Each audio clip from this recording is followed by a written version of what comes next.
কোন জায়গা তো নানেশ্বরে মানে অনেক উন্নত হইতেছে দেখতেছি। এটা কি এসে গেছে ভগবানের আশীর্বাদে। হ্যাঁ, আজকে আমরা যাচ্ছি পাহাড়ের পদ্মা সেতু দেখতে। আর পাহাড়ের পদ্মা সেতুটা কোথায় রয়েছে আপনাদেরকে জানাবো। আর পাহাড়ের পদ্মা সেতু দেখতে গিয়ে শুধু এটাতেই সীমাবদ্ধ না, এত সুন্দর সুন্দর কিছু ক্লিপ আপনাদের কাছে আজকে আমি শেয়ার করতে যাচ্ছি। আর পাহাড়ের পদ্মা সেতুটা কোথায় রয়েছে? 3 পার্বত্য জেলার একটি পার্বত্য জেলা হচ্ছে রাঙ্গামাটি।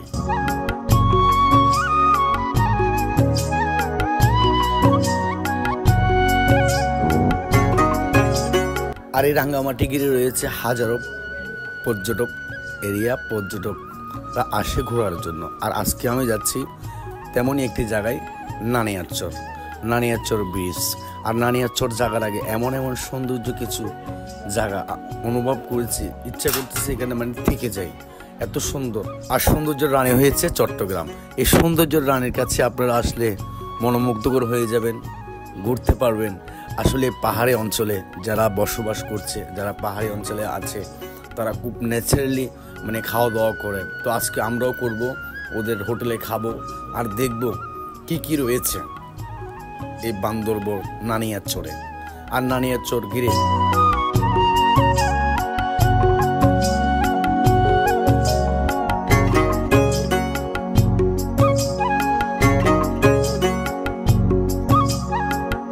নানিয়ারচর কিভাবে আসবেন, এই সৌন্দর্য জায়গাগুলো দেখতে কিভাবে আসবেন?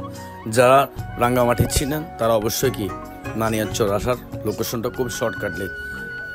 আপনারা প্রথম যখন চট্টগ্রাম থেকে আসবেন, অক্সিজেন থেকে আপনারা যদি রাঙ্গামাটিতে গাড়িতে উঠেন, রাঙ্গামাটির প্রায় 7-8 কিলো আগে আপনারা ইউটার্ন নেবেন বামে। শহর থেকে আসতে বামে নেবেন, আর রাঙ্গামাটি থেকে আসতে ডানে ইউটার্ন নেবেন। ওইখান থেকে 30 কিলো আপনারা যদি সিএনজি দিয়ে আসার জন্য চান, সিএনজি দিয়েও আসতে পারবেন, মোটরসাইকেলও আসতে পারবেন। আর নানিয়ারচরে আসলে আপনারা পদ্মা সেতু দেখতে পারবেন। এটা হচ্ছে পাহাড়িদের পদ্মা সেতু, এত সুন্দর করছে পাহাড়িদের পদ্মা সেতু। আসলে আমি কল্পনা করতে পারি নাই এই পাহাড়ের মধ্যে এত সুন্দর একটি ব্রিজ থাকবে। আর যেতে যেতে এত সুন্দর ভিউ আমি দেখেছি। আমি মনে করি এটাই ভালো টুরিস্ট স্পট, এত সুন্দর। আশেপাশে যেগুলো দেখতেছেন এগুলো সব হচ্ছে আনারস। আমরা যে আনারস খাই, এই আনারস বাগান রয়েছে এই নানিয়ারচর যাওয়ার রাস্তায়। এত আনারস গাছ রয়েছে।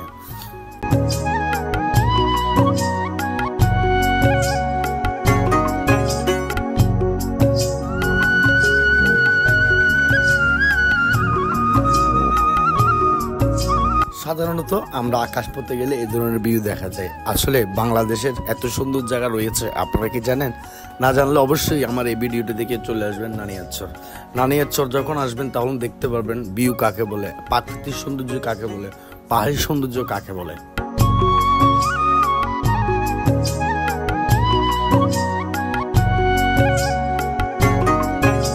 এই যে পাহাড় ঘিরে রয়েছে হাজারো মানুষ, আমরা মনে করি শুধু পাহাড়িরা থাকে। এই নানিয়ারচর ঘিরে আছে অনেক মুসলিম, অমুসলিম, কিন্তু আমার চোখে বেশিরভাগ পড়লো আমাদের মুসলমান মানুষ। এখানে অনেক মানুষ আছে, পাহাড়িরা ছাড়াও অনেক জনগোষ্ঠী এখানে রয়েছে। তার মধ্যে আমাদের মুসলিম, আমাদের বাঙালিরা এখানে রয়েছে, এখানে বসবাস করে তারা এখানে মিলেমিশে থাকে। শুধু পাহাড়িরা কিন্তু পাহাড়ে থাকে না, আমাদের বাঙালিরাও কিন্তু পাহাড়ে থাকে। এই নানিয়ারচর ঘিরে বহু মানুষ রয়েছে আমাদের বাঙালি। এখানে রয়েছে কুমিল্লা, নোয়াখালী, তারপর যশোর, ঢাকা, তারপর রয়েছে ব্রাহ্মণবাড়িয়া, বরিশাল, তারপরে চাঁদপুর। আসলে কি বলবো, মানে মোটামুটি আমার থেকে লাগতেছে, আমার অভিজ্ঞতা, আমি 3 পার্বত্য জেলা ঘোরা পাবলিক, আমি মোটামুটি সব জায়গায় গিয়েছি। এখানে ঘুরে বুঝতে পারলাম 3 পার্বত্য জেলায় গিয়ে রয়েছে সমগ্র বাংলাদেশের মানুষ, এক ডিস্ট্রিক্টের মানুষ। আর এই মানুষটা কখন এসেছে?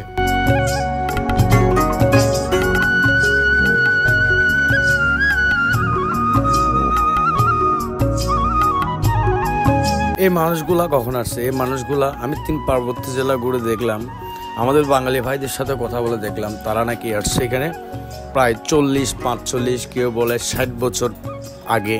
তার মানে যুদ্ধের পরে বেসিক্যালি এখানে আসা। তো বাঙালিরা আসলে বাঙালি আর চাকমারা মিলে খুব সৌন্দর্যভাবে তারা জীবন মানে কাটাচ্ছে। আর আমরা যারা শহরে আছি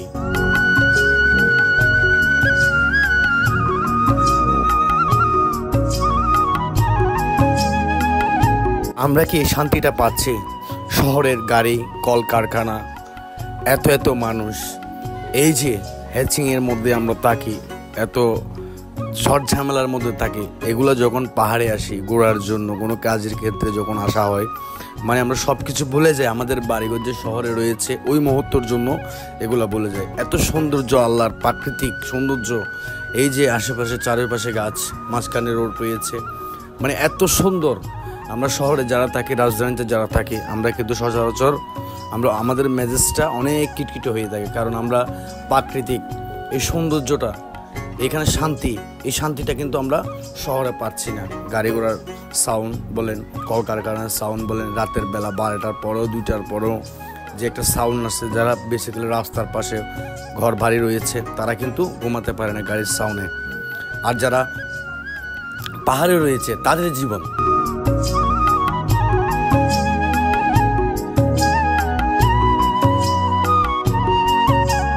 তাদের জীবনের কথা যদি বলি, তারা রাতে খুব তাড়াতাড়ি ঘুমায় আর সকালবেলার দিকে ভোরবেলা খুব ভোরে ভোরে উঠে। সবচেয়ে বড় ব্যাপার হচ্ছে তারা মহিলা পুরুষ কোনো দ্বিধাবাদ নাই। যেমন পুরুষরা কাজ করে তেমনি নারীরাও কাজ করে। এখানে নারীরা যে পরিশ্রম করে, আমাদের বাঙালি মেয়েরা পরিশ্রম করতে পারে না। আর বড় ব্যাপার হচ্ছে তারা স্বামী বসে থাকলেও নারীরা কিন্তু কাজ করে, তাদের বউরা কাজ করে, তাদের বাচ্চারা কাজ করে। এই যে তাদের সাথে মানে কথা বলে দেখলাম, তাদের হেলথ, তাদের শরীর স্বাস্থ্যর ব্যাপারে তারা ন্যাচারালি খাওয়া দাওয়া সবসময় খায়, যেটা আমরা শহরে বসে পাই না।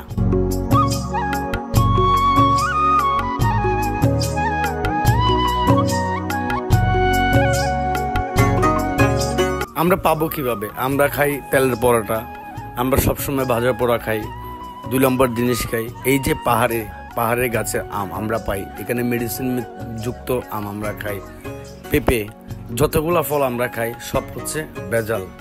আর তারা এখানে গাছ থেকে পেরে খায়, খুব তরতাজা জিনিস খায়। তো তাদের স্বাস্থ্য ভালো না থেকে আমাদের স্বাস্থ্য কি ভালো থাকবে?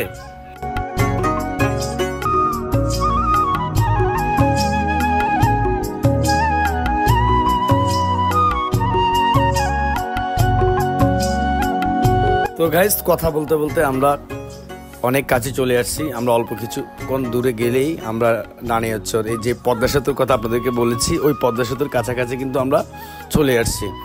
আর মানে ভিডিওটা না করে পারছি না, এত সুন্দর, মানে কোনোটাই স্কিপ করা যাচ্ছে না।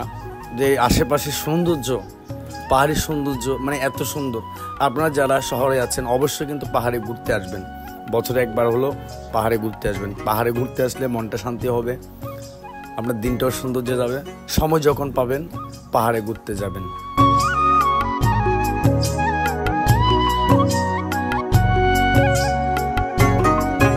আমরা কিন্তু পাহাড়ে ঘুরতে আসি। এই পাহাড়ে ঘুরতে আসি কোথায়? রাঙ্গামাটি যাই, তারপর এই খাগড়াছড়ি যাই, তারপর আমরা এই রাঙ্গামাটি ঘুরতে যখন আসি আমরা ওই ইয়াতে ঝুলন্ত ব্রিজ দেখে, পলিও পার্ক দেখে আমরা কিন্তু শহরে রওনা করি, রাজধানীতে রওনা করি। এই পাহাড়ের মাঝে কি যে লুকিয়ে রয়েছে, আপনারা যখন একটু চোখ আটিয়ে দেখবেন তখন বুঝতে পারবেন পাহাড়ের সৌন্দর্য কি। আমার সৌন্দর্য দেখার মধ্যে এটা একটা সৌন্দর্য জায়গা, যেটা নানিয়ারচর যাওয়ার সময় যে প্লেসগুলো আপনারা দেখতেছেন এই ভিডিওর মধ্যে, অবশ্যই আপনাদের কাছে আমার কাছে ভালো লাগতেছে, আপনাদের কাছেও ভালো লাগতেছে। এত সুন্দর সুন্দর দৃশ্য রয়েছে, বাড়িঘরগুলো আশেপাশে রয়েছে, খুব পরিবেশটা শ্যামল, সবুজে শ্যামল বয়ে আছে আমাদের চট্টগ্রাম নানিয়ারচর। আর এই নানিয়ারচর ঘিরে রয়েছে অনেক কিছু। আমরা ইতিমধ্যে নানিয়ারচরের কাছাকাছি চলে আসছি। আমরা নানিয়ারচর দিয়ে বাজারে যাব, পেটে খুব খিদা লাগছে, খাবো আগে, দেখি এখানে খাওয়াটা কেমন লাগে। আর নানিয়ারচর পদ্মা সেতুটা আপনাদেরকে দেখাবো। ইতিমধ্যে আমরা চলে আসলাম পাহাড়ের পদ্মা সেতুতে। আর পদ্মা সেতুতে আসলে অবশ্যই আপনারা এখানে দাঁড়ায় ছবি তুলবেন। এখানের ভিউটা অনেক সুন্দর। এই যে নানিয়ারচর কত সুন্দর করে এই ব্রিজটা করেছে, এটা পাহাড়িদের জন্য কি পদ্মা সেতু। এত সুন্দর একটা ব্রিজ এই 3 পার্বত্য জেলার মধ্যে আর কোনো জায়গায় দেখি নাই, যেটা নানিয়ারচর রাঙ্গামাটি রয়েছে। আর আমি এখানে এসে একজন ভাইয়ের সাথে কথা বলছি। স্মিথ। বুঝি নাই? স্মিথ। আপনার বাড়ি কি এখানে? হ্যাঁ জি। স্মিথ আপনার নাম না? হ্যাঁ। এটা কোন জায়গা? তো নানিয়ারচরে মানে অনেক উন্নত হইতেছে দেখতেছি। এটা কি এসে গেছে ভগবানের আশীর্বাদে। হ্যাঁ। তো পিকনিকে যাওয়ার তো সময় হয়েছে। এদিক দিয়ে রাঙামাটি যাওয়া যায়। কোন দিক দিয়ে? একবারে এদিক এদিক দিয়ে রাঙামাটি যাওয়া যায় না? ডাইরেক্ট সোজা বুট দিয়ে, বড় বড় বুট দিয়ে যাইতে পারবো। তো এই ব্রিজটা কখন করছে? ব্রিজটা অনেক আগে করছে। ব্রিজটা তো অনেক সুন্দর। কি করছে এটা? এটা ঢাকার ব্রিজের মতন হয়ে গেছে, যমুনা ব্রিজের মতন। যমুনা ব্রিজের মতো হয়ে গেছে ব্রিজটা। অনেক বড় না? অনেক বড়, 20 কিলোমিটার। তো আপনি কি করেন? আমি লেখাপড়া করি আর কি। কোন ক্লাসে পড়েন? নানেশ্বর সরকারি কলেজে। বুঝি নাই? নানেশ্বর সরকারি কলেজে। নানিয়ারচর সরকারি কলেজ। কোন ক্লাসে? মানে ফার্স্ট সেকেন্ড ইয়ারে লেখাপড়া করি। আই পরীক্ষা চলতেছে আর কি। ভালো ভালো। এখন ধরা অনেক জায়গায় আই পরীক্ষা চলতেছে। ঠিক আছে, এর সাথে কথা বলে ভালো লাগলো। ভাইয়ের বাড়ি হচ্ছে নানিয়ারচর। ঠিক আছে গাইস, কন্টিনিউ করতে থাকুন, আরো অনেক কিছু আপনাদের কাছে রয়েছে। যেটা ব্রিজের পরে রয়েছে এই বাজারটা, এখানে দোকানদাররা কিছু আছে চাকমা, কিছু আছে এই আপনার ত্রিপুরা, অনেক জাতির মানুষ রয়েছে। বেশিরভাগ দেখা যাচ্ছে আমার এইখানে আশেপাশে বাঙালি মানুষের পেজটা বেশি এসেছে আমার কাছে। তো যাহারা ওইখানে যাবেন খাওয়ার জন্য, আমি সলিউশন করব এই দোকানটাতে খাওয়ার জন্য। যে দোকানটাতে আমরা ভাত খাবো আজকে, এই দোকানটাতে খাওয়ার জন্য। এই যে দোকান একটা পাই গেলাম, এটা একেবারে ব্রিজের পরে ঢুকলে এটা বাঙালির দোকান। আর এখানে একটা ছেলের সাথে কথা বলতে, তার বাড়ি নাকি যশোর। কোথায় যশোর? তার বাপ নাকি এসছে যুদ্ধর পরে। তো এখানে খাবারগুলো অনেক সুস্বাদু। আমি খাবার খেয়েছি। এই যে মোরগ, এটা হচ্ছে দেশি মোরগ, আমি দেশি মোরগ দিয়ে নিয়েছি, খুব সুস্বাদু হয়েছে। তা আপনারা যারা এখানে আসবেন, নানিয়ারচর আসবেন, অবশ্যই এখানে। আসসালামু আলাইকুম, কেমন আছেন সবাই? আশা করছি আপনারা সবাই ভালো আছেন। আমরা আজকে আছি নানিয়ারচর ব্রিজ হচ্ছে এটা, নানিয়ারচর উপজেলা। রাস্তা কেমন লাগলো আপনাদেরকে? আপনাদের কাছে রাস্তাগুলো কেমন লাগলো? সুন্দর লাগলো? ঠিক আছে গাইস, ভালো থাকবেন, সুস্থ থাকবেন, দোয়া করবেন আমাদের জন্য। আর আমি যেন বারবার এই ধরনের সুন্দর সুন্দর ভিডিও আপনাদের কাছে পৌঁছে দিতে পারি। আমার পিছনের ভিউটা অনেক সুন্দর লাগতেছে। সানগ্লাস নাই তাই একটু হাত দিচ্ছি, কারণ চোখটা অন্ধ অন্ধ লাগতেছে। তো ভালো থাকবেন, সুস্থ থাকবেন, সবাই দোয়া করবেন আমার জন্য, আমি যেন আপনাদের কাছে ভালো ভালো কিছু ব্লগ পৌঁছিয়ে দিতে পারি। আল্লাহ হাফেজ।